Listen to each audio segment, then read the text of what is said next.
Good morning students. आज हम लोग स्टार्ट करने जा रहे हैं डेटा हैंडलिंग का एक नया टॉपिक जिसके बारे में हम लोग पढ़ेंगे।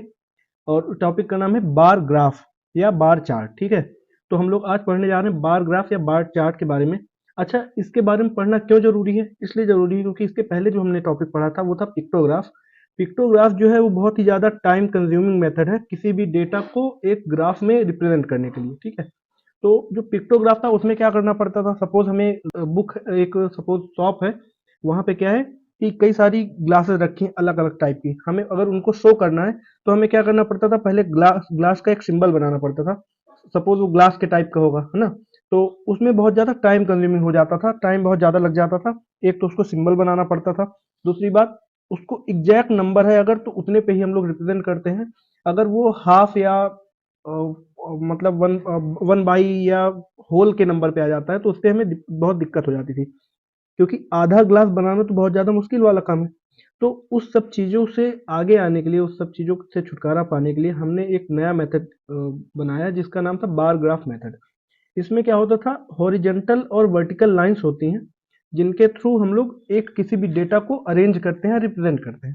ठीक है, तो यहाँ पे देखिए, अगर बार ग्राफ की डिफिनीशन को समझा जाए कि वो क्या है, तो इसको हम लोग क्या पढ़ेंगे, बोलेंगे instead of picture symbol we draw horizontal और vertical lines to represent the given number of object such a representation is called bar graph और bar chart.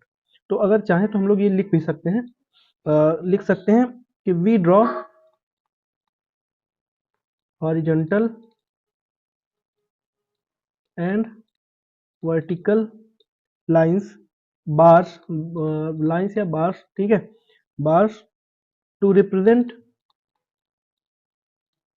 represent the given number of objects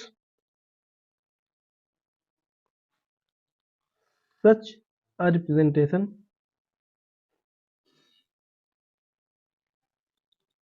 is called a bar graph। ठीक है, और bar chart. तो यहाँ पे अगर आप एक फिगर बना हुआ है ये पूरी, इसमें अगर देखेंगे तो यहाँ पे जो डेटा दिया गया है, डेटा क्या दिया गया है, एक स्कूल में, एक स्कूल है जिसमें क्लासेस चलती हैं फर्स्ट से लेकर के 10th तक। तो उस क्लासेस के कुछ बच्चे हैं जो कि बस फैसिलिटी का यूज करते हैं, जो स्कूल के द्वारा प्रोवाइड की जा रही है। स्कूल प्रोवाइड कर रहा है जो बस फैसिलिटी, उसका यूज कर रहे हैं। तो जरूरी नहीं कि हर एक बच्चा उस क्लास का यूज कर रहा हो बस की फैसिलिटी को। तो क्या है कि कुछ बच्चे हर एक क्लास से बस फैसिलिटी यूज कर रहे हैं। तो फर्स्ट क्लास का दिया गया है 15 स्टूडेंट्स यूज कर रहे हैं बस फैसिलिटी को, सेकंड क्लास में 20 यूज कर रहे हैं, थर्ड क्लास में 30 यूज कर रहे हैं, फोर्थ में 35, फिफ्थ में 20 यूज कर रहे हैं, सिक्स में 15 यूज कर रहे हैं, सेवेंथ में 22 यूज कर रहे हैं, एट्थ में 24 है, नाइन्थ में 34 है, और ट्वेल्थ में 10th में 12 स्टूडेंट्स हैं। तो ये इतने बच्चे हैं जो कि बस की फैसिलिटी को यूज कर रहे हैं। अब हमें क्या करना है, इसको अगर बार चार्ट के रूप में या बार चार्ट में रिप्रेजेंट करना है तो कैसे रिप्रेजेंट करेंगे। देखिए आपके पास एक ग्राफ पेपर होगा, ऐसा ये जो पेपर पीछे दिख रहा है ये होगा, इसमें कुछ बॉक्सेस बने रहेंगे। एक बॉक्सेस में 10 डिविजन होते हैं। ठीक है, अब इसमें हमें रिप्रेजेंट करना है तो हमने सपोज यहाँ पे दो लाइन खींची, एक ये वाई एक्सिस, ये जो लाइन है ये वाई एक्सिस होती है, और ये जो लाइन है इधर, ये जो हॉरिजॉन्टल लाइन है ये एक्स एक्सिस है, ये जो वर्टिकल लाइन है ये क्या है, ये वाई एक्सिस है।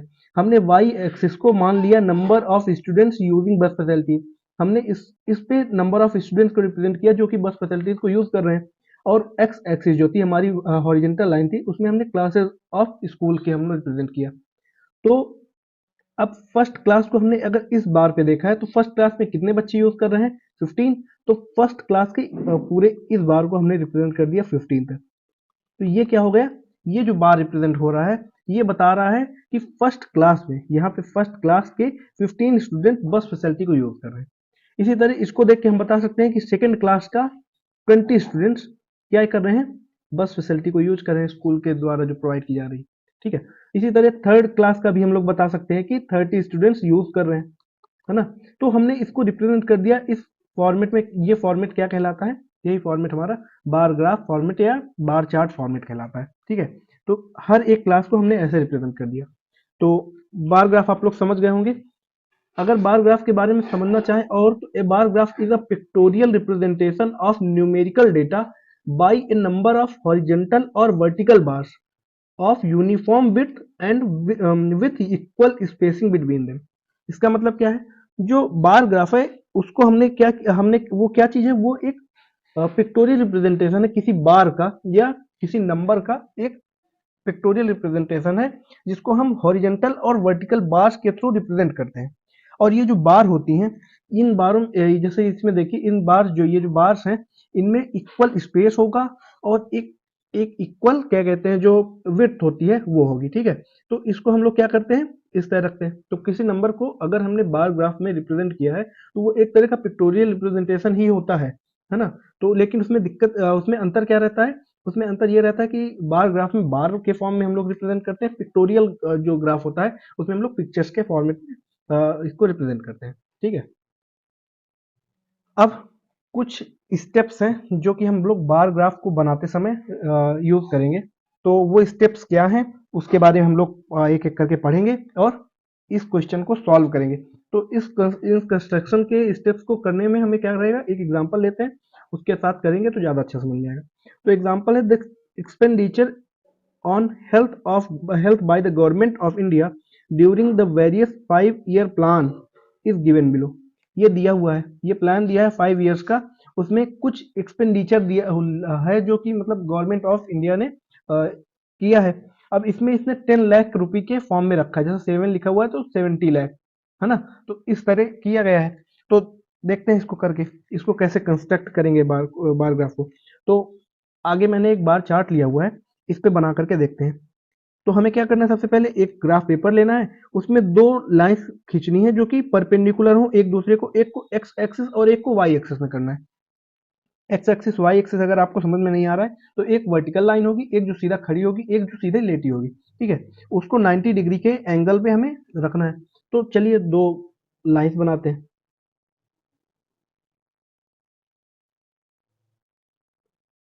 ये हमारी वर्टिकल लाइन है, सीधी रहेगी। आप लोग स्केल का यूज करिएगा, मैं स्केल का यूज नहीं करूँ तो हल्का थोड़ा बहुत टेढ़ी हो जा रही है, ठीक है। तो ये हमारी जो एक्सिस है ये वाई एक्सिस है, ठीक है। अब हम लोग क्या करेंगे, एक एक्स एक्सिस बनाएंगे।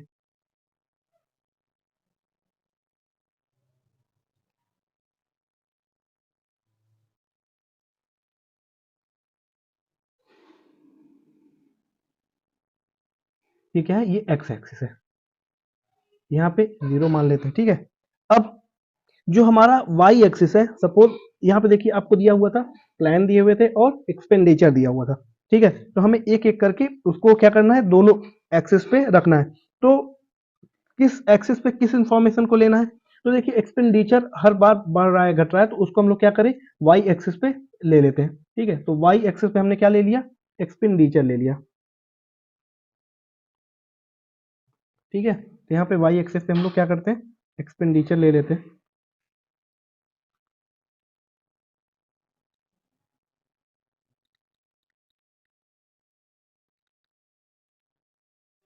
ठीक है। ये एक्सपेंडिचर हो जाएगा इधर, इधर साइड एक्सपेंडिचर हो जाएगा, और नीचे साइड जो एक्स एक्सिस है इसमें क्या हो जाएगा, इसमें प्लान हो जाएगा, जो हमारा गवर्नमेंट का प्लान था वो हो जाएगा। तो इनको एक एक करके रिप्रेजेंट करना है। तो हमें क्या करना है, एक इक्वल साइज का स्पेस का वो लेना है, क्या कहते हैं, ग्राफ। तो हमें फर्स्ट फर्स्ट ईयर ये मान लिया, सेकेंड ईयर हमने इसको मान लिया, थर्ड ईयर हमने यहाँ मान लिया, ठीक है। फोर्थ ईयर यहाँ मान लिया, फिफ्थ ईयर यहाँ मान लिया, ठीक है। अब इधर साइड करना है तो यहाँ पे 5 years यहाँ हो गए, ये 10 years हो गए, ये 15 हो गया, ये 20 हो गया, ये 25 हो गया। थोड़ा हौच पौच हो जा रहा है, इसको मैं अलग से लिख दे रहा हूँ।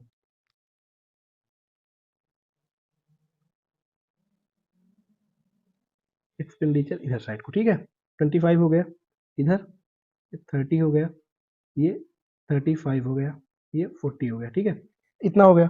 अब हमें क्या बोल रहा है कि एक स्मॉल डिवीजन दिया हुआ है, इधर लिख लेते हैं। एक स्मॉल डिवीजन जो है,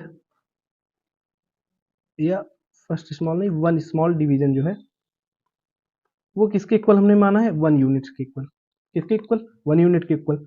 और 1 स्मॉल डिवीजन जो है वो किसके बराबर है? 10 लाख के बराबर। कितने? 10 लाख, लाख रुपी। बात समझ में आई? मतलब एक एक जो स्मॉल डिवीजन है वो 10 लाख के बराबर है। ठीक है, आगे चलते हैं। अब हमें क्या करना है, इसको अब रिप्रेजेंट करना है एक एक डेटा को। जो डेटा दिया हुआ है फर्स्ट ईयर का प्लान देखिए 7 लाख। ठीक है, तो अब हमें 7 कहाँ लाना है? देखिए फर्स्ट ईयर ये है हमारा, फर्स्ट ईयर ये है। तो एक सेकेंड में इसका कलर चेंज कर ले रहा हूँ तो आपको समझने में आसानी हो जाएगी। फर्स्ट ईयर ये यहाँ पे फर्स्ट ईयर ये वाला ग्राफ है, और 7 का है तो 5 तो यहाँ पे है, 6 और 7 यहाँ पे आएगा। ठीक है, तो ये जो हमारा पूरा बनेगा ये क्या बनेगा? ये जो ग्राफ बना ये फर्स्ट ईयर का 7 यूनिट्स के अकॉर्डिंग बना। ठीक है, बात समझ आई? तो ये हमारा जो ग्राफ बनेगा वो ये वाला बना पहले फर्स्ट ईयर का। अब सेकेंड ईयर का देखिए, सेकेंड ईयर में 14 है, तो सेकेंड ईयर हमारा कौन सा है? सेकेंड ईयर यहाँ से स्टार्ट हो रहा है यहाँ तक। 14 कहाँ है? 10 यहाँ पे है। 10 कहाँ है? 10 ये है। 11 12 13 14, 14 कहीं यहाँ पे आ रहा है ना, ये यहाँ पे। तो ये जो ग्राफ बनेगा ये क्या बनेगा? 14 ईयर्स का बनेगा। तो ये एक बार ग्राफ बन गया 14 ईयर्स का, 14 यूनिट्स वाला। ठीक है, मतलब 1 करोड़ 40 लाख। अब थ्री थ्री ईयर्स का देखेंगे तो थ्री में 23 है, वो थर्ड ईयर में 23 है। तो 23 कहाँ तक जाएगा? देखिए थर्ड ईयर यहाँ से स्टार्ट हो रहा है, और 20 कहाँ पे? ये है, तो 23 कहाँ जाएगा? 1 2 3, ये ग्राफ बन गया। इसको हम लोग शेड कर देते हैं ना। ठीक है, बात समझ आई? फोर्थ का देखिए, फोर्थ में कितना है? 34 है, तो फोर्थ में 34 है, तो 34 कहाँ पे है? 30 तो ये वाला है पॉइंट, 34 कहाँ है? ये यहाँ है, ये 34 हो जाएगा। ठीक है, उसके बाद फिफ्थ में कितना है? 6, तो 5 फिफ्थ में 6 है, तो 5 तो यहाँ तक है, देखिए यहाँ से ये 5 यहाँ तक है, लेकिन 6 ये है, इसके एक ऊपर यूनिट, तो ये 6 हो जाएगा। समझ में आया? तो ये रिप्रेजेंटेशन है, किसी भी बार ग्राफ को हम लोग ऐसे रिप्रेजेंट करते हैं। ठीक है, तो इस क्वेश्चन को आप लोग एक बार फिर से अपने पास, आपके पास जो फिजिकल बार ग्राफ हो, ग्राफ पेपर हो आपके पास होगा, तो उसको यूज करिएगा, उसमें करके देखिएगा, तो आपसे बन जाएगा आसानी से। ठीक है, तो ये एक रिप्रेजेंटेशन का तरीका है।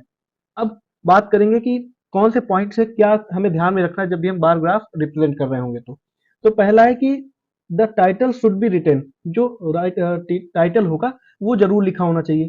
बिना टाइटल के हमें मतलब क्या समझ में आएगा ना कि क्या चीज है वो। तो टाइटल जरूर लिखा होना चाहिए। दूसरा क्या है? Bar bar should be equally wide, जो बार होंगे उनको क्या होना चाहिए? सेम विड्थ के होने चाहिए, वाइड उनका विड्थ जो हो वो सेम हो। जैसे यहाँ पे आप देखेंगे कि ये बार की जो विड्थ है ये इतनी है, आप क्या करें, दूसरे बार को आपने दो बॉक्सेस में ले लिया तो उसकी विड्थ बढ़ जाएगी, तो वो गलत हो जाएगा। ठीक है, तो बार्स की विड्थ सेम होनी चाहिए। ठीक है, तो सेकंड पॉइंट ये था। थर्ड पॉइंट क्या है? बार शुड बी इक्वली स्पेस्ड, जो बार हो वो इक्वली स्पेस्ड हो। जैसे इन दोनों के बीच की जो स्पेस है वो 1 यूनिट है ना, और इन दोनों के बीच की स्पेस क्या है? 1 यूनिट, एक बॉक्स है ना बीच में, तो सबके बीच की स्पेस जो है हमने एक ही यूनिट ली है। अगर किसी के बीच में हमने 2 यूनिट ले लिया, 3 यूनिट ले लिया, तो वहां पे जो हमारा बार ग्राफ होगा वो गलत हो जाएगा। ठीक है, scales must be clearly mark, जो स्केल्स होती हैं वो हमें क्लियरली मार्क करनी चाहिए कि यहाँ पे स्केल क्या है। ठीक है, जैसे एक्सपेंडिचर था, तो एक्सपेंडिचर हमें मार्क करना चाहिए इन 10 लाख रुपी। ठीक है, तो इसके कुछ स्केल्स होती हैं, उसको हमें क्लियरली मार्क करना है। ठीक है, बात समझ में आई? अब इंटरप्रिटेशन ऑफ बार ग्राफ, मतलब हम बार ग्राफ को पढ़ेंगे कैसे, समझेंगे कैसे, वो क्या बताना चाह रहा है उसको कैसे करेंगे। तो यहाँ पे एक क्वेश्चन दिया हुआ है, एक एग्जांपल दिया हुआ है, इसकी हेल्प से हम लोग क्या करेंगे, इस बार ग्राफ को पढ़ना सीखेंगे या समझना सीखेंगे। एक बार ग्राफ दिया हुआ है, उसकी यूनिट्स दी हुई है। अब हमें क्या करना है, उसको समझना है कि ये कहना क्या चाह रहा है, ये बार ग्राफ क्या क्या रहा है। तो वही इंटरप्रिटेशन होता है। तो देखिए इसको समझने की कोशिश करिए। सबसे पहले तो वीडियो पॉज करिए और इस बार ग्राफ को अच्छे से देखिए, समझिए इसमें क्या क्या चीजें लिखी हुई है। ठीक है, उम्मीद करता हूँ आप लोग देख चुके होंगे।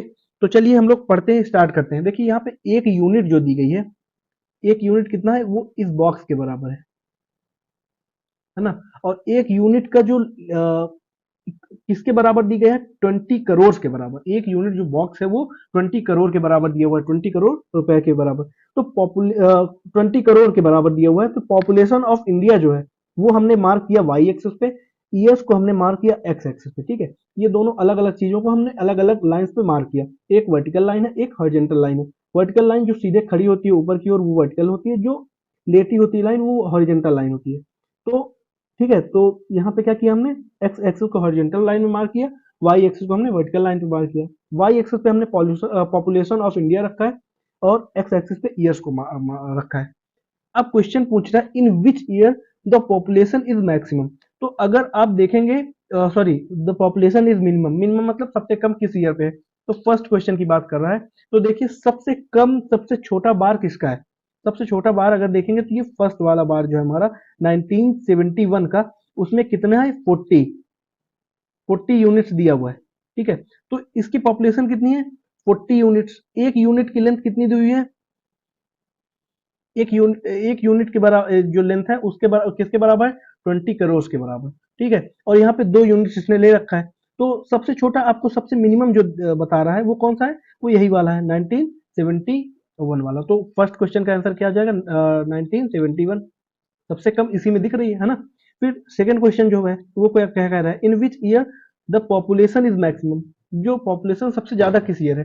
तो इसको आप देख के बता सकते हैं कि ये जो बार है वो सबसे बड़ा है, सबसे ऊंचा गया है ना। कौन सा बार है, वो लास्ट वाला बार। तो जो जितना ऊपर रहेगा उतनी पॉपुलेशन बढ़ती जाएगी। तो क्वेश्चन नंबर सेकंड जो है, क्वेश्चन नंबर सेकंड का आंसर क्या आ जाएगा, क्वेश्चन नंबर सेकंड का आंसर आ जाएगा 2001।